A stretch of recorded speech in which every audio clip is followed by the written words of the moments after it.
안녕하십니까. 자, 오늘은 인플레이션이냐 디플레이션이냐, 즉 돈의 가치 하락, 온화, 자, 이런 주제로 돈의 가치가 떨어지나 이런 주제로 한번 이야기해 볼까 싶습니다.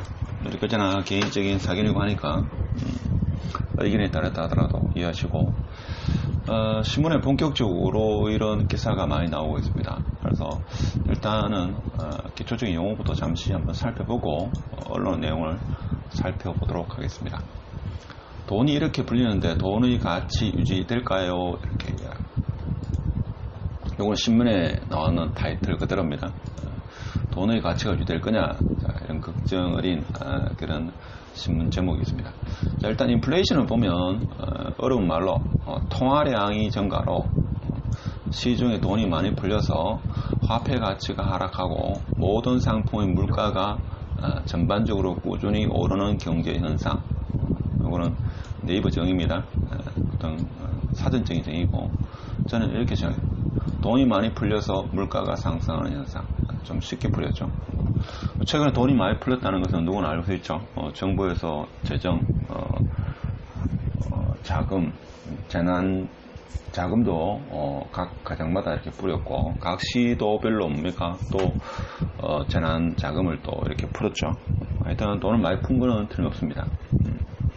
자, 그래서 지금 인플레이션이 오나, 자, 이렇게 생각하시는 분도 있고, 아니다, 지금 디플레이션이 올 수 있다. 즉 실물, 상품과 서비스 가격이 하락하고 생산 위축, 고용 감소, 임금 하락이 일어나고, 그로 인해 다시 가계와 기업은 소비를 감소, 투자 지출을 감소시켰다. 그로 인해서 실물 가격은 또 하락하는 악순환이 반복되는 디플레이션이 일어날 수 있다. 자, 이런 이야기를 합니다. 일단 인플레이션과 디플레이션, 자, 이렇게 정의합니다. 그래서 인플레이션일 때는 뭡니까? 보통 그 실물 자산을 매입하는 게 가장 해지 수단을 좋다 하죠. 대표적인 게 뭐 주식이나 부동산, 특히 부동산 쪽으로 이렇게 많이 몰리는 거고, 디플레이션 같은 경우는 시간이 지나면 지날수록 물건 가치가 하락할 거라 생각하니까 현금을 들고 있는 게 좋다, 뭐 이렇게 보통 이야기를 합니다. 그래 가정하고, 자, 한국의 통화 정책과 재정 정책 방향을 한번 보겠습니다. 지금 내년에 있죠. 550조 초수퍼 예산이라고 합니다. 그래서 곱비 불린 확장 재정, 자, 이런 기사가 나오는데, 우리나라가 500조 넘는 예산이 된 지가 불과 몇 년 전이죠. 그래서 550조다. 그동안 대한민국의 예산 중에서 가장 많은 초수퍼 예산이다, 이렇게 이야기합니다. 이것도 우리가 예산을 집행하면 돈이 풀리는 거죠. 그래서 또 이주열 한은 총재도 뭐라고 이야기하는가 하면, 위기가 벗어날 때까지 우리는 통화 정책을 완화적으로 운영하겠다. 즉 금리를 올릴 생각이 없다, 이런 이야기죠. 지금 국채도 매입하고 뭐 회사채도 매입하고 뭐 이렇게 이야기하는데, 하여튼 위기 벗어날 때까지 통화 정책 완화적 운영하겠다. 뭐 일부에서는 뭡니까? 지금의 통화 완화 정책은 예전에 2008년도의 그 통화 완화 정책하고는 좀 차원이 다르다. 지금은 돈을 빌려주는 형태다. 뭐 이렇게 단기적으로 빌려주는 형태다. 이렇게 또 이야기하는데, 뭐 단기적으로 빌려주든 장기적으로 빌려주든 간에 일단 돈이 풀리는 것만은 틀림이 없습니다.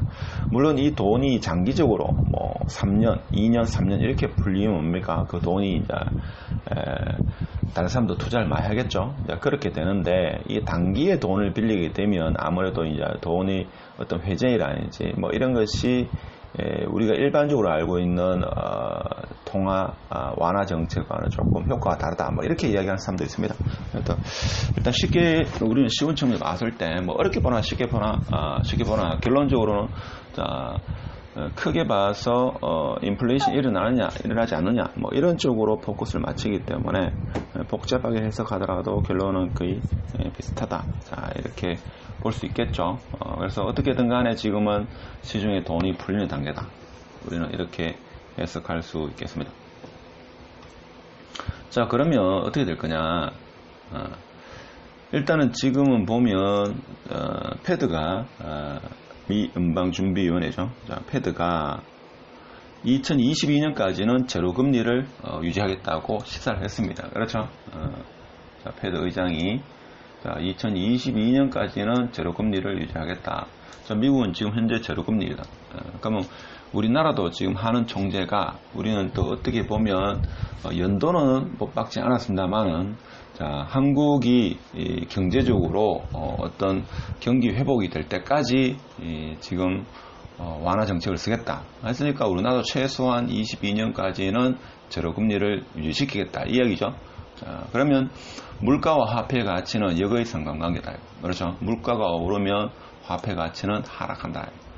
화폐 가치를 물가를 만일에 화폐 가치를 M이라 보고 자 물가를 뭐라고 하겠습니까? K라 보면 이런 관계겠죠.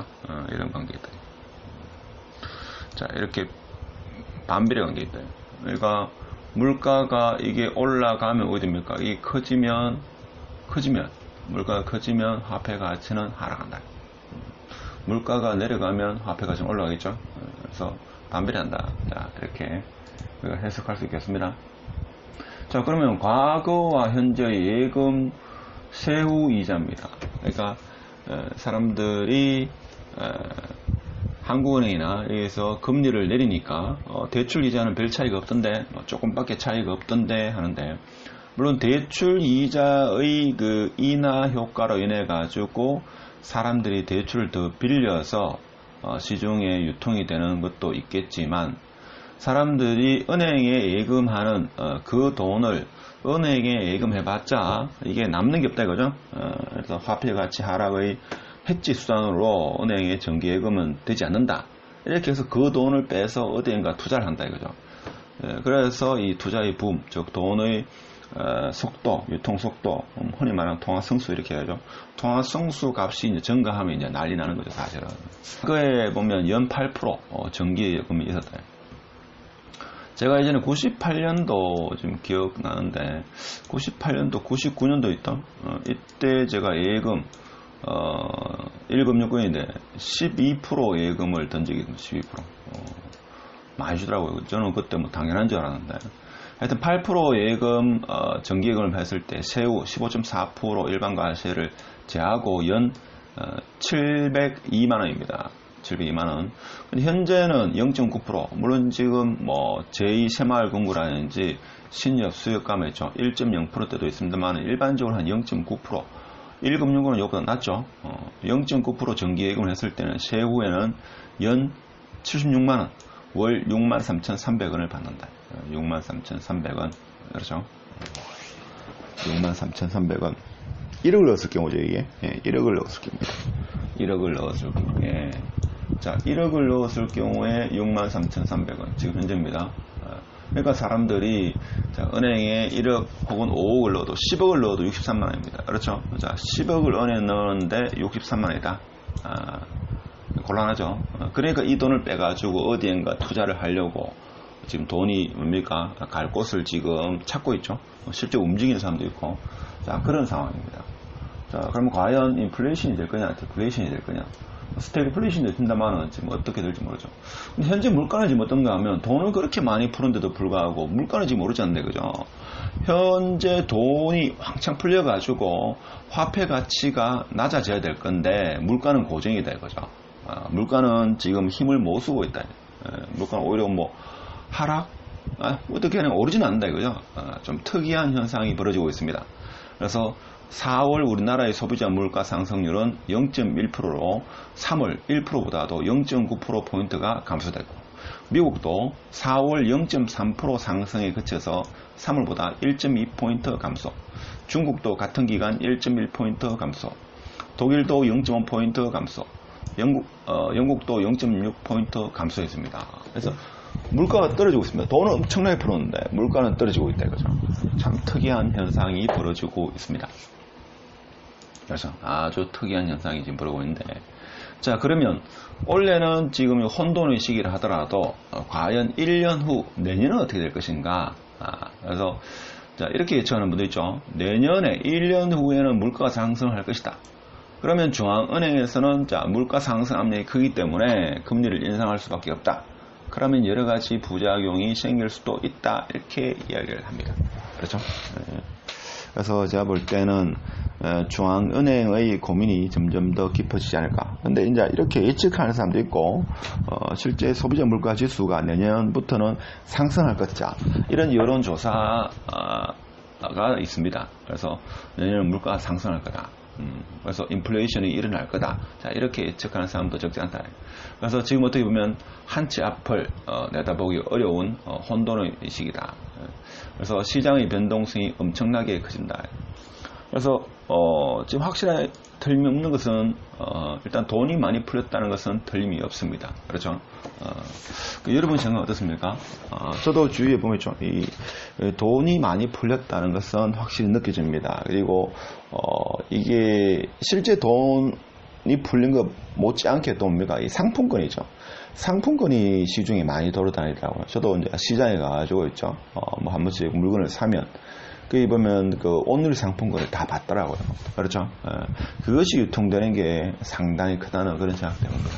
하여튼 지금 2020년 지금 6월달 이 시점에서 올 하반기 그리고 내년에 과연 물가가 얼마만큼 오를지 지금 시중에 풀린 그 돈이 엄청난데 내년에 또 뭡니까 초슈퍼 예산이 또 잡혀 있죠. 역대 1호로 가장 많은 예산이 잡혀 있습니다. 이 돈도 또 풀리게 되어 있죠. 자, 이렇게 되었을 때 과연 여러분 관심 있어 하는 부동산과 주식, 특히 부동산 가격은 어떻게 될 것인가?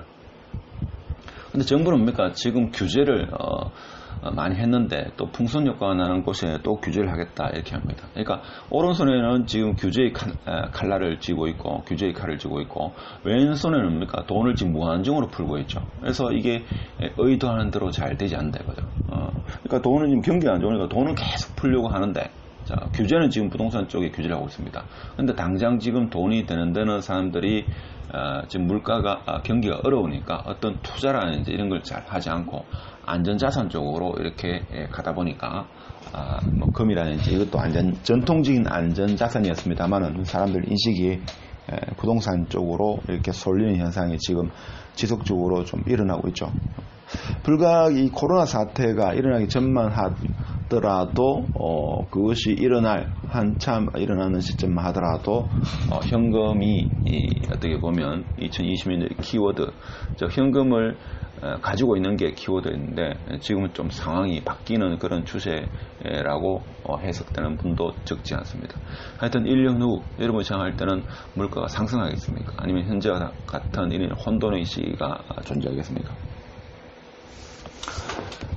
저는 개인적인 생각으로는 물가 상승이 조금 일어나지 않겠는가 이런 생각을 합니다. 이게 과거와는 다르게 가보지 않은 길을 가지 않을까 저는 그런 생각도 합니다. 그러니까 보통 공산품 가격은 많이 다운되죠.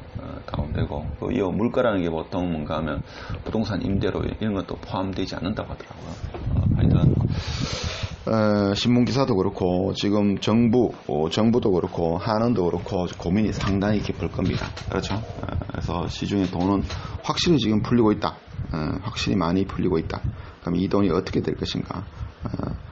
향후 좀 지속적으로 지켜보면서 우리는 그 어떤 신호가 발생하면 그에 대해서 대응을 할 필요성이 있지 않겠나? 오늘 이런 생각을 해봤습니다. 앞으로 계속 지켜보면서 이와 연관된 영상이 나오면 소식이 있으면 영상을 찍도록 하겠습니다. 마치도록 하겠습니다.